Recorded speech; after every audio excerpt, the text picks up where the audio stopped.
The year was 2013.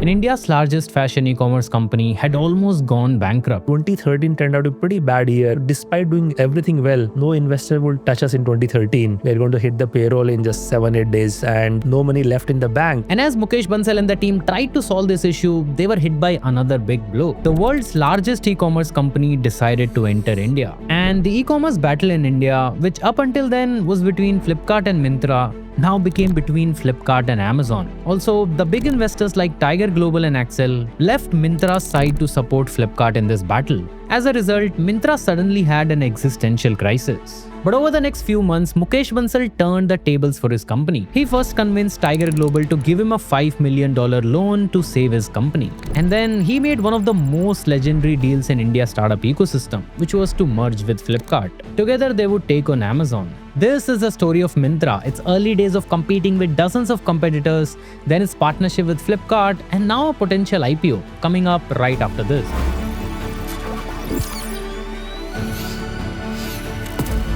And before we start, I want to say that we are now part of Zerodha's 01 network.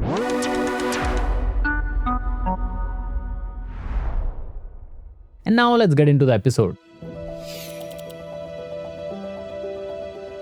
The story of Myntra starts with Mukesh Bansal, and he's one of those guys when you see them in their early 20s, you just know that they will build something big someday. And here is why I say this. Mukesh finished his BTech from IIT Kanpur at the age of 22, and unlike many of his batchmates who either went to IIMs or took a job at some big company, Mukesh decided to go to the US. The year was 1997, and this was the period when Silicon Valley was seeing a lot of action. The internet was going mainstream, Amazon had gone public the same year, and VCs were throwing money at crazy ideas. For example, this company called iSmell, which allowed you to smell things over the internet. Yes, this company got a $20 million check from investors. Of course, it shut down in less than 3 years. But coming back to our story, Mukesh was watching all this action very closely, and he wanted to start something of his own. But he soon realized that he didn't know much about the startups, and it's a good idea to work in a startup before starting one of his own. So Mukesh spent the next 8 years working in 4 different companies, learning the ins and outs of running a startup. The first 2 companies he worked as a software engineer, and then as a product manager at the next 2. And by now the year was 2007, and Mukesh realized that it was time to return to India. In his own words, "I always wanted to come back to India and build something here. I just didn't want to return before the market was ready." And by 2007, the Indian market was ready. Our GDP was growing at 8 to 9% annually, and a significant chunk of the population now had access to the internet. And so Mukesh returned in 2007 and started the first version of Myntra. Yes, Myntra did not start as a fashion e-commerce company we know it today. It was actually started as a personalized gifting platform. Actually, Mukesh had seen a trend in the US where people bought customized t-shirts, mugs, and other personal use products. And he believed Indians would want a service like this too. But he soon discovered that this market was too niche and this model was not scalable, as you have to build a separate product for every customer. But while running this customized lifestyle business, Mukesh had learned few things. The first one is that most of the customers were buying customized t-shirts, and also clothes were a high margin category. Second thing he realizes that fashion is a habit category and not a one-time purchase. So people keep coming back to buy more clothes. And that's when this idea hit him. Why not start a fashion e-commerce company where you could sell all sorts of clothes from all the big brands? This was when in 2011, Myntra pivoted to a fashion e-commerce company. It took Mukesh Bansal years and quite a few mistakes to build Myntra into a $1 billion brand.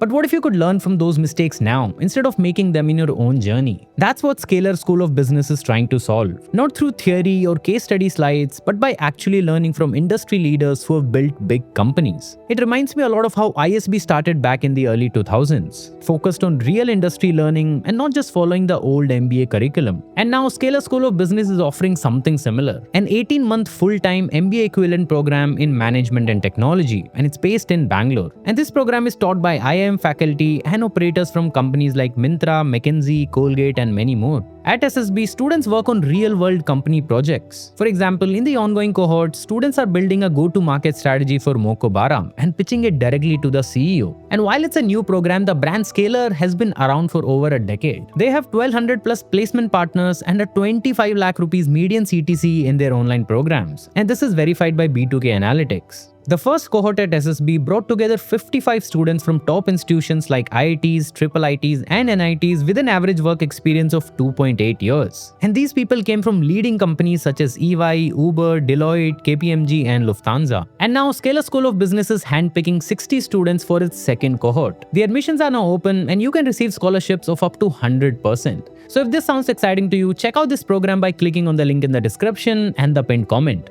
And big thanks to Scalar for sponsoring this video. Now, 2011 wasn't a great time to start a fashion e-commerce company, not because the market was too small, but the market was suddenly too crowded. Let me explain. In 2011, Flipkart raised a massive funding round of $31 million, and that too from one of the largest global VCs, Tiger Global. This news signaled to the world that Indian e-commerce sector is going to get massive. I mean, if someone like Tiger Global is putting such a big check in an Indian company, surely the market is going to explode. This made both global VCs and investors jump onto this opportunity. So for example, Tiger Global invested in Flipkart and Myntra, Sequoia invested in Boonik, Freeculture and Craftsvilla, and other small investors invested in companies like Jabong, Koofs and Yepme. And suddenly, there were tens of fashion e-commerce startups in a span of a couple of years. But how did Myntra come out as winner from this? Well, Myntra did three things in the early days to stand out. Firstly, Myntra picked an inventory-led model, whereas others were mostly working on a marketplace model. See, the inventory-led model is where the platform buys products from third-party sellers, keeps them in its own warehouse, and then ships them to the customer. On the other hand, in the marketplace model, the platform just lists the products of third-party sellers. And in some cases, it takes care of the delivery, and in some cases, it does not. So in the case of fashion e-commerce, Myntra partnered up with big brands like Puma, Nike, Wrangler, Adidas, UCB, Lee, and Reebok, and then kept their products in Myntra-owned warehouses, and then delivered them using its own logistics team. This allowed Myntra to have better curation, a reliable quality control, and a consistent customer experience. Next thing that Myntra did was to adopt a product-obsessed culture, and this is something Mukesh had learned in Silicon Valley. The idea here is that you don't have to just sell the service or product, you have to make the product as good as possible. Something that Steve Jobs did in his days, and later Jeff Bezos did the same with Amazon. And in the case of Myntra, it meant making the best website in this domain. See this website of Myntra from 2012. It looked much cleaner and professional compared to other players. And later, Myntra was also the first company to launch its own app, knowing that the customers are now moving to mobile. And this obsession over the product and the customers also allowed Myntra to give the best customer experience at the time. See, in the early days, fashion was a very tough category to crack online. People either had the size issues or they didn't like the color. And as a result, the returns were too high. But Myntra made it very easy for customers to return their products. They were the first one to launch a 30-day no question asked return policy, which gave customers confidence to shop for clothes and footwear online. And because of all these things, Myntra survived this period, whereas many of their competitors failed. But in spite of doing all these things, Myntra faced an existential crisis in 2013. See, there were mainly two events. Firstly, there was a forex crisis in 2013. And as a result of this, foreign investors started pulling out of emerging markets like India, making it harder for startups like Myntra to raise funds. The second reason, which was even bigger news, was that Amazon had decided to enter India the same year. And this changed the entire landscape of Indian e-commerce space. See, up until now, companies like Flipkart, Myntra and Jabong were fighting amongst themselves. But now they were facing a big giant. Also, the investors in India at the time realized that Flipkart is the best company to beat Amazon. And so they left these smaller companies and started supporting Flipkart. One of these investors were Tiger Global, who had stakes in both Flipkart and Myntra. And Tiger Global convinced Mukesh and Sachin Bansal of Flipkart to have a chat. And by now, both of these companies had also realized that they need to join hands if they want to take on Amazon. And so in 2014, Flipkart acquired Myntra for $330 million. And this deal not only changed the landscape of Indian e-commerce, but also gave Myntra a lifeline. Myntra's partnership with Flipkart was a game changer. Once they had access to Flipkart's massive financial backing, they were able to outpace the other competitors. Firstly, Myntra could now spend massively on marketing and operations. But more important than that, they were now able to tap into Flipkart's massive customer base. And this drastically reduced the cost of acquiring new users. Then, in 2016, Myntra made another bold move. They acquired their closest competitor, which was Jabong at the time. As I mentioned earlier, after the arrival of Amazon, no one was ready to bet on smaller players. And so companies like Jabong started looking for people to acquire them. And Myntra did this in 2016 for around $70 million. And after this acquisition, Myntra was the only big player in the fashion e-commerce space. And so the only focus now for the company was growth, without worrying much about profit and loss. To increase its GMV, which is gross merchandise value, Myntra launched its own private labels. Basically, the company now wasn't just selling products from other existing brands, it was creating its own brands. And the reason was simple. Owning your own brand means you control production, pricing, and profit margins. And this worked. By 2017, Myntra had launched 25 in-house brands.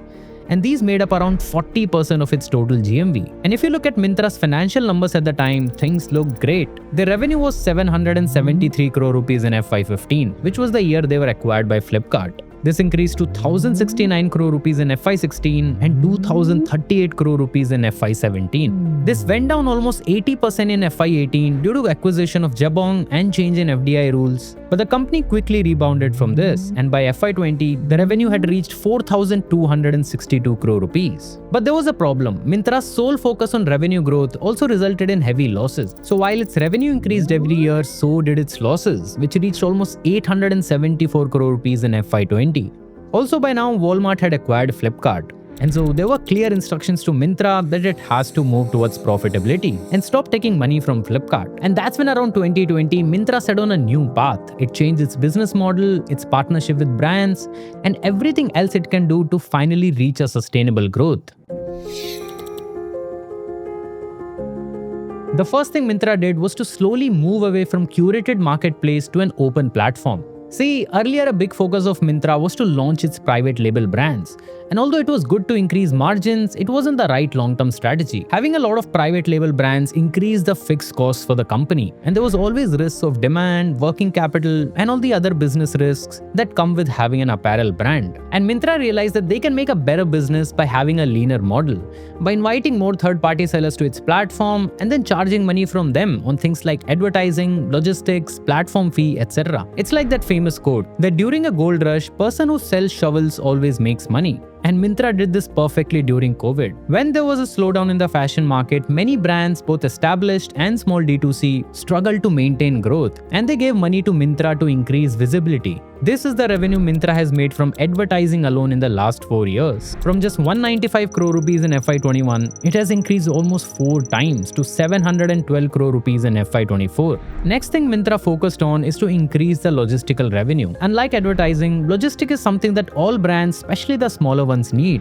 and Myntra again made massive revenue from this. In FY24, the revenue from logistics alone had reached 2,439 crore rupees. And going ahead, this advertising and logistics revenue would continue to rise for the company, simply because Myntra has the highest market share in this domain. And because of this, Myntra is in a position to dictate more favorable terms to the brands. It could charge higher commissions, push ad spending, and upsell logistics service without worrying as much about losing sellers to rival platforms, which is a great lever to have. And the final thing which is Myntra doing to turn profitable is working on high return rates. See, return rate is something that is highest in the fashion category, and for most platforms, it's as high as 35%. This was earlier eating into Myntra's profits. But now the company has taken a few measures to address this.